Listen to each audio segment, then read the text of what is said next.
અગાઉ આપણે organometallic compound સંયોજનો જે છે એને નામકરણ કરવા માટેના નિયમો જોયા છે. એની અંદર અગાઉ દર્શાવેલા બધા જ ઉદાહરણોમાં કાર્બનિક સમૂહનો ફક્ત એક જ કાર્બન પરમાણુ ધાતુ સાથે જોડાયેલો હોય છે.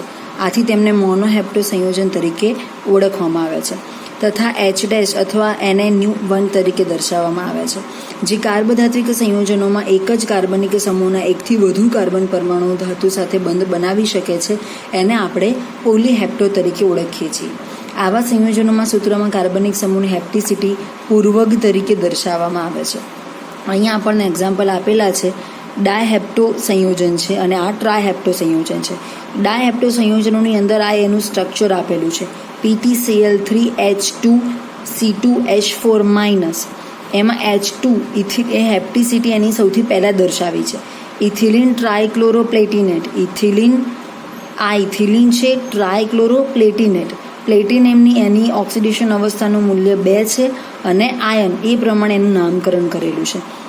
અહીંયા પહેલાં ઇથિલિનનો મોલેક્યુલ બતાવેલો છે CH2 ડબલ બોન્ડ CH2 અને PTCl3 પ્રકારનો જે મોલેક્યુલ છે એમાં પ્લેટિનમ સાથે બંને કાર્બન પરમાણુ આ રીતે જોડાયેલા છે.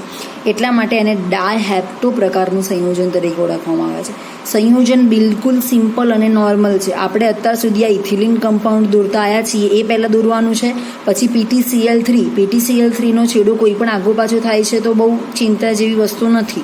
PTCl3ને દોર્યા પછી ચોક્કસ પ્લેટિનમનો જે પરમાણુ છે એ આવી રીતે કાર્બન સાથે સીધો અટેક થયેલો હોવો જોઈએ. તો એને PTCl3H2C2H4- તરીકે ઓળખવામાં આવે છે. ઇથિલિન ટ્રાયક્લોરોપ્લેટિનેટ 2 આયન અથવા એને ડાયહેપ્ટો પ્રકારના સંયોજન તરીકે ઓળખવામાં આવે છે. એ જ રીતે અહીંયા તમે જોઈ શકો છો C3H5 છે. એલાઇલ મેંગેનીઝ ટેટ્રાકાર્બોનિલ સંયોજન છે.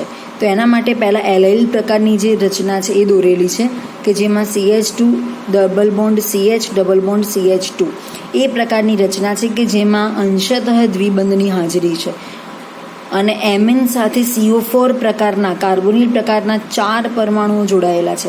એટલે મેંગેનીઝ સાથે 4 કાર્બોનિલ પરમાણુ જોડાયેલા છે અને મેંગેનીઝ બીજા 3 કાર્બન પરમાણુ સાથે એટેક થયેલો છે. તો એ જે 3 કાર્બન પરમાણુ સાથે એટેક થયેલો છે એના ઉપરથી એની હેપ્ટિસિટી ટ્રાયહેપ્ટો સંયોજન તરીકે એને ઓળખવામાં આવે છે. તો એના માટે મેંગેનીઝ C3H5H3 પ્રકારની હેપ્ટિસિટી છે અને CO4 પ્રકારના મોલેક્યુલ મેંગેનીઝ સાથે જોડાયેલા છે. તમે અહીંયા MnCO4 તરીકે પણ લખી શકો છો. N3ને પહેલાં લખી શકો છો, પછી MnCO4 લખો અને પછી C3H5 લખો તો પણ યોગ્ય છે. એટલે એલાઇલ મેંગેનીઝ ટેટ્રાકાર્બોનિલ પ્રકારનું સંયોજન છે. એમાં આ પ્રકારની એલાઇલ રચના કે જેમાં દ્વિબંધ આપણે અંશતઃ બતાવવાના છે અને પછી ચોક્કસ 3 આવી રીતના સિગ્મા બંધ Mn સાથે જોડાયેલા છે એ રીતે બતાવવાનું છે. તો આ સંયોજન જે છે એ ડાયહેપ્ટો સંયોજન છે. આ પ્રકારનું જે સંયોજન છે ટ્રાયહેપ્ટો છે. એ રીતે આપણે ફેરોસીન માટે વાત કરીએ તો ફેરોસીન પ્રકારની જે રચના છે એમાં પેન્ટોઝ શૃંખલા આપેલી છે. તો એવા 2 પ્રકારના ઘટકો છે જેમાં Feનો પરમાણુ જે છે એવા 5 કાર્બન પરમાણુ સાથે એટેક થયેલો છે. એ જ રીતે બીજા 5 કાર્બન પરમાણુ આ રીતે એટેક થયેલા છે અને બંને વચ્ચે સેન્ડવિચ પ્રકારનું સંયોજન છે કે જેની અંદર તમે પેન્ટોહેપ્ટો પ્રકારનું સંયોજન છે જેને ફેરોસીન તરીકે ઓળખવામાં આવે છે. જેમાં FeN5C5H5 ટ્વાઇસ તરીકે લખવામાં આવે છે. એમાં ડાયસાયક્લોપેન્ટાડાઇનાઇલ આયન તરીકે એને ઓળખવામાં આવે છે. તો આ પ્રકારની જે રચના છે એને ફેરોસીન તરીકે ઓળખવામાં આવે છે. ફેરોસીનની અંદર આયન કેટલા કાર્બન પરમાણુ ધરાવે છે, એની ઇલેક્ટ્રોન રચના કેવી છે, એ બીજા કયા 5 કાર્બન પરમાણુ સાથે કેવી રીતે જોડાયેલો છે એના વિશે આપણે ડિટેલમાં ચર્ચા કરવાના છીએ. એ રીતે આ પ્રકારની જે રચના છે જેમાં ક્રોમિયમ પ્રકારનો મોલેક્યુલ છે કે જેમાં 6 કાર્બન છેડાઓ છે અને ક્રોમિયમ મધ્યમાં જોડાયેલો તો જેને આપણે હેક્ઝાહેપ્ટો સંયોજન તરીકે ઓળખીએ છીએ. જેમાં ડાયબેન્ઝીન ક્રોમિયમ તરીકે એને ઓળખાય છે.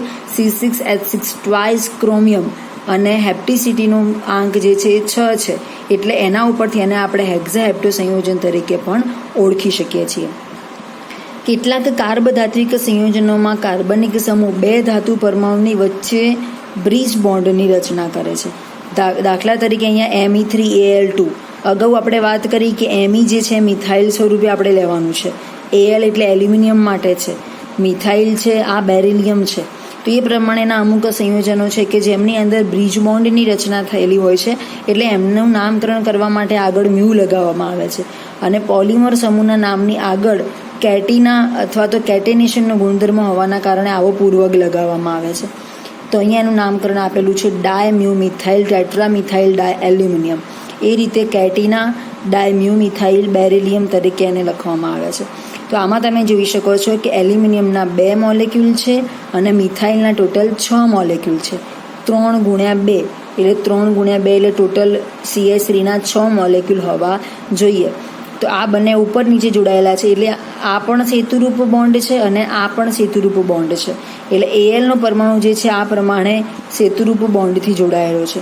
4 છેડા પર એક CH3 અને બંને ઉપર નીચે CH3 જોડાયેલા છે. એ રીતે અહીંયા બેરિલિયમના પરમાણુમાં ઉપર નીચે CH3 જોડાયેલા છે. એની અંદર 2 મિથાઇલના સમૂહ છે.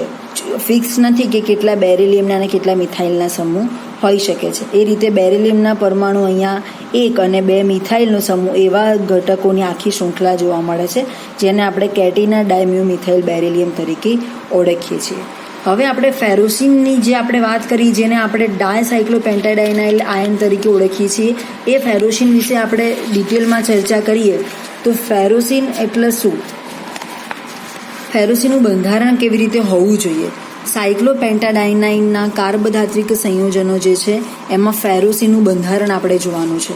તો ઈસવીસન 1951માં શોધાયેલા ફેરોસિન અણુ મેટલોસિન તરીકે ઓળખાય છે, અથવા સેન્ડવિચ પ્રકારના સંયોજનોમાંનું એક અગત્યનું જાણીતું ઉદાહરણ છે. એનું અણુસૂત્ર FeC5H5 ટ્વાઇસ તરીકે લખાય છે. આકૃતિમાં દર્શાવ્યા પ્રમાણે એનું બંધારણ છે. ફરજિયાત આ ક્વેશ્ચન જ્યારે પૂછાય ત્યારે બંધારણ લખી અને પહેલાં આ સ્ટ્રક્ચર દોરવું જરૂરી છે. આકૃતિમાં દર્શાવ્યા પ્રમાણેનું બંધારણીય સૂત્ર એ ધરાવે છે. આ રચના દરમિયાન 2 સાયક્લોપેન્ટાડાઇનની જે રિંગ છે એ Fe સાથે જોડાઈ અને આદર્શ વાયુ જેવું બંધારણ પ્રાપ્ત કરે છે. અને સાયક્લોપેન્ટાડાઇન પોતાના 5 ઇલેક્ટ્રોનનું દાન Feને કરે છે. એટલે સાયક્લોપેન્ટાડાઇન રિંગના દરેક કાર્બન પરમાણુ સરખા અંતરે અને એક જ સમતલમાં આવેલા હોય છે. ફેરોસિનની શોધ પછી ટિટેનિયમથી છેક નિકલ સુધીના સામાન્ય સૂત્ર ધરાવતા જે સંયોજનો છે એ મેટલોસિન તરીકે ઓળખાય છે. તો C5H5 ટ્વાઇસ M ધરાવતા સંયોજનો બનાવી શકાયા છે, જેને મેટલોસિન તરીકે ઓળખવામાં આવે છે. જે એમની જગ્યાએ આયનના બદલામાં બીજા કોઈ પણ સંક્રાંતિ શ્રેણીના સંયોજનો હોઈ શકે છે. તો ફેરોસિનમાં જોવા મળતા બંધ જે છે એ કેવી રીતે જોવા મળે છે? તો ફેરોસિન ધાતુ આયનની અંદર Fe જે છે એ D2sp3 કક્ષકો એમાં ભાગ લે છે. D2sp3 પ્રકારનું સંકરણ છે, એ સંકરણમાં D2sp3 પ્રકારની સંકૃત કક્ષકો હોય એ આ પ્રકારની રચનામાં ભાગ લે છે, જ્યાં Feની સંયોજકતાનું મૂલ્ય 0 હોય છે, જે આમાં આપણે અગાઉથી દર્શાવી દીધું છે. સાયક્લોપેન્ટાડાઇન જે છે એ લિગેન્ડ તરીકે કાર્ય કરે છે અને પ્રત્યેક લિગેન્ડ 5 ઇલેક્ટ્રોનને ડોનેટ કરે છે. તો Fe જે છે આયન લોખંડ તરીકે આપણે જેને ઓળખીએ છીએ, જેમાં Z=26 એનો પરમાણુય ક્રમાંક છે. તો એની ઇલેક્ટ્રોન રચના લખવા માટે આપણે એમાં 26 ઇલેક્ટ્રોનને ભરવા પડે. તો આર્ગોન 18 3d6 4s2. તો આર્ગોન 18 અને 6 24 અને 2 એટલે 26 ઇલેક્ટ્રોન અહીંયા પૂરા થાય છે. તો આર્ગોન 18 3d6 4s2 4p0 આ એની ભૂમિ અવસ્થાની ઇલેક્ટ્રોન રચના છે, જેમાં 3d6 ડી કક્ષકમાં ટોટલ 10 ઇલેક્ટ્રોન સમાવી શકવાની ક્ષમતા છે. એમાંથી અહીંયા આપણે 6 ઇલેક્ટ્રોન ભરવાના છે. તો આઉફબાઉ પૌલી અને ઓહ્મના નિયમ પ્રમાણે બધામાં 1 ઇલેક્ટ્રોન પહેલાં ભરવાનો, પછી 5 કક્ષકો ભરાઈ જાય પછી ફરીથી 1 ઇલેક્ટ્રોન ભરવાની શરૂઆત કરવાની. તો એ પ્રમાણે આપણે 6 ઇલેક્ટ્રોન આમાં ભરવાના થશે. એ રીતે 4s2ની અંદર 2 ભરવાના છે અને 4p કક્ષકમાં 1 પણ ઇલેક્ટ્રોન નથી. તો એ રીતે સંકલનમાં ભાગ લે છે. એમાં 2 ડી કક્ષકો, 1 s કક્ષક અને 3 p કક્ષકો, એ પ્રમાણે આપણે ઇલેક્ટ્રોન ભરવાના છે. તો જ્યારે Fe સ્ટાર Z=26 ઉત્તેજિત અવસ્થાની ઇલેક્ટ્રોન રચના હશે એ દરમિયાન આ બંને ઇલેક્ટ્રોન એઝ ઇટ ઇઝ રહેશે. આ બંને ઇલેક્ટ્રોન આમાં ટ્રાન્સફર થઈ જાય છે. એટલે આ 2 ખાલી કક્ષકો અને આ 3 ખાલી કક્ષકો, એમ ટોટલ 10 ઇલેક્ટ્રોનની જગ્યા બાકી વધે છે. 10 ઇલેક્ટ્રોન આ લિગેન્ડ દ્વારા પ્રોવાઈડ થાય છે. એક લિગેન્ડ 5 ઇલેક્ટ્રોન આપે છે, એવા 2 સાયક્લોપેન્ટાડાઇનના લિગેન્ડ અહીંયા આપેલા છે, જે C5H5 5 ઇલેક્ટ્રોનનું ડોનેટ અહીંયા કરે છે અને બીજા એમ 5 અહીંયા અને આમાંથી 4 અને 1 અહીંયા, એમ ટોટલ આ બંને લિગેન્ડ દ્વારા આ 5 ઇલેક્ટ્રોનનું દાન અહીંયા થાય છે. એટલા માટે D2sp3 પ્રકારની રચના એમાં જોવા મળે છે. Feના ઇલેક્ટ્રોનની સંખ્યા ટોટલ 8 છે. 2 સાયક્લોપેન્ટાડાઇનના ઇલેક્ટ્રોનની સંખ્યા 10 એટલે 2 ગુણ્યા 5 છે. કુલ ઇલેક્ટ્રોનની સંખ્યા 8 પ્લસ 10 એટલે ઇઝ ઇક્વલ ટુ 18 જોવા મળે છે. 18 ઇલેક્ટ્રોન રચના આર્ગોન માટેની શક્ય છે. એટલે એવું કહી શકાય કે નિષ્ક્રિય તત્વ જેવી રચના ધરાવતું હોય એટલા માટે એ ENના નિયમને અનુસરે છે, એટલે પ્રમાણમાં સ્થિર સંયોજન છે. 18 ઇલેક્ટ્રોનનો નિયમ જે છે એ ENના નિયમને અનુસરે છે. એના ઉપરથી આપણે એને સાબિત કરી શકીએ છીએ કે C5H5માં દરેક કાર્બન sp2 સંકરણ ધરાવે છે. વળી દરેક કાર્બનની એક pz કક્ષકમાંનો ઇલેક્ટ્રોન બીજા કાર્બનની p કક્ષકમાં રહેલા ઇલેક્ટ્રોન સાથે સિગ્મા બંધ બનાવે છે. આમ p કક્ષકમાં રહેલા પાઈ ઇલેક્ટ્રોન ધાતુની ખાલી યોગ્ય કક્ષકમાં ભરપાઈ કરી અને પરિણામે ધાતુ પરમાણુ અથવા આયન અને C5H5 વડે બનતા બંધ જે છે એ પાઈ C5H5 ટ્વાઇસ અથવા Fe વડે એને દર્શાવવામાં આવે છે. તો એ રીતે આ પ્રકારની રચના એમાં જોવા મળે છે કે સાયક્લોપેન્ટાડાઇનની અંદર આ દરેક દ્વારા એક ઇલેક્ટ્રોન આને ડોનેટ થાય છે, દરેક દ્વારા એક ઇલેક્ટ્રોન આને ડોનેટ થાય છે. એ પ્રમાણેની રચના શક્ય બને છે. તો આ પ્રમાણેનું સ્ટ્રક્ચર જે છે અહીંયા ઉલટાઈ લખીએ તો આ ઇક્લિપ્સ પ્રકારનું સ્ટ્રક્ચર છે અને આ સ્ટેગર્ડ પ્રકારનું સ્ટ્રક્ચર છે. આમ ફેરોસીનમાં 2 રિંગ ધાતુ આયન ઉપર નીચે સમાંતર ગોઠવાયેલી હોય તેમાં ઇક્લિપ્સ અને સ્ટેગર્ડ એમ 2 પ્રકારની સ્થાયી રચના શક્ય બને છે. આ પ્રકારની રચનામાં રોટેશન એટલું ઝડપથી થાય છે કે એમણે સહેલાઈથી અલગ કરી શકાતા નથી. આપણે જેમ સાયક્લોહેક્ઝેનના કન્ફર્મેશનને અલગ પાડી શકીએ છીએ એ પ્રમાણે આ બંને કન્ફર્મેશનને અલગ પાડી શકાતા નથી. એના એ વાત અહીંયા રિપીટ કરી છે કે ફેરોસીનમાં એક્સરે અને ઇલેક્ટ્રોન વિવર્તનના અભ્યાસ પરથી એવું માલુમ પડ્યું છે કે C5H5ના રિંગમાં જે C સિંગલ બોન્ડ C વચ્ચેનું અંતર જે છે 1.39 એંગસ્ટ્રોમ છે. C ડબલ બોન્ડ C વચ્ચેનું એંગસ્ટ્રોમ છે 1.33 એંગસ્ટ્રોમ છે, જે C સિગ્મા બોન્ડ C 1.54 એંગસ્ટ્રોમની વચ્ચે છે. એટલા માટે એવું કહી શકાય કે પાઈ ઇલેક્ટ્રોન સ્થાનીકૃત થયેલા નથી, પરંતુ તે વલયમાં બિન સ્થાનીકૃત રીતે ફરતા જ રહે છે. એટલા માટે ફેરોસીનમાં રહેલા C5H5 વલયનો આ ગુણધર્મ બેન્ઝીનને મળતો આવતો હોવાના કારણે એરોમેટિક સંયોજનને સમર્થન આપી શકાય છે. આ ઉપરાંત જો ફેરોસીની રચનામાં સાયક્લોપેન્ટાડાઇનાઇલ આયન જે છે C5H5 લિગેન્ડ તરીકે લેવામાં આવે તો Feની સંયોજકતા 0 ને બદલે +2 મળે. એટલે FeZ બરાબર 26 હોય ત્યારે એની ઇલેક્ટ્રોન રચના 18 3d6 4s2 મળે છે. પણ જ્યારે +2 તરીકે લેવામાં આવે ત્યારે આમાંથી પણ 2 ઇલેક્ટ્રોન ઓછા કરવાના છે. ઇલેક્ટ્રોનનો એક નિયમ છે, જ્યારે ઉપર પોઝિટિવ ચાર્જ હોય ત્યારે ઇલેક્ટ્રોન રચનામાંથી ઇલેક્ટ્રોન ઓછા કરવાના, નેગેટિવ ચાર્જ હોય ત્યારે વધારાના ઇલેક્ટ્રોન એડ કરવાના. તો આ પ્રકારની રચના છે એમાં પણ આપણે જોવાનું છે કે 18 ઇલેક્ટ્રોનને એ લાગુ પડે છે કે નહીં. છેલ્લે સાબિત કરતા એની નિષ્ક્રિય તત્વો જેવી રચના મળે છે કે નહીં. તો ફરી આપણે જોઈ લઈએ કે 3d6 છે તો આપણે 6 ઓલરેડી મૂકી દીધા છે, બાકીની બધી કક્ષકો ખાલી છે.